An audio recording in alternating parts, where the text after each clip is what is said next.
തദ്ദേശ തെരഞ്ഞെടുപ്പിലെ അപ്രതീക്ഷിത തിരിച്ചടിയുടെ ഞെട്ടലിൽ LDF ക്യാമ്പ്. ക്ഷേമ പദ്ധതി പ്രഖ്യാപനത്തിലൂടെ വിവാദങ്ങളെ മറികടക്കാനാകുമെന്ന കണക്കുകൂട്ടൽ LDFന് പിഴച്ചു. ശബരിമല സ്വർണ്ണക്കൊള്ളയും LDF തിരിച്ചടിക്ക് പ്രധാന കാരണമായി. തെരഞ്ഞെടുപ്പ് പ്രഖ്യാപനത്തിന് തൊട്ടുമുമ്പ് ക്ഷേമ പദ്ധതികൾ പ്രഖ്യാപിച്ച് പതിവിലും കവിഞ്ഞ ആത്മവിശ്വാസത്തിലായിരുന്നു LDF. എന്നാൽ ക്ഷേമ പെൻഷനുകൾ കൊണ്ട് മാത്രം വിജയം നേടാമെന്ന അമിത ആത്മവിശ്വാസത്തിനാണ് തദ്ദേശ തെരഞ്ഞെടുപ്പിൽ ജനം തിരിച്ചടി നൽകിയത്. നിയമസഭാ തെരഞ്ഞെടുപ്പിന് തൊട്ടുമുമ്പുണ്ടായ അപ്രതീക്ഷിത തിരിച്ചടി LDFനെ ഇരുത്തി ചിന്തിപ്പിക്കും. അപ്രതീക്ഷിതമായ പരാജയമാണ് സംഭവിച്ചത് എന്നത് ഉറപ്പിച്ച് പറഞ്ഞല്ലോ.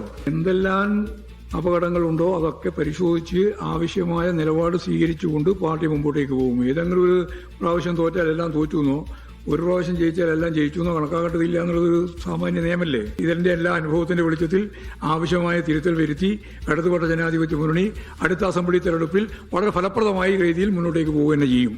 രാഹുൽ മാങ്കൂട്ടത്തിൽ വിഷയവും ജമാഅത്തെ ഇസ്ലാമി UDF കൂട്ടുകെട്ടെന്ന ആരോപണവും കൊണ്ട് ശബരിമല സ്വർണ്ണക്കൊള്ള മറികടക്കാം എന്ന തന്ത്രവും വിലപ്പോയില്ല.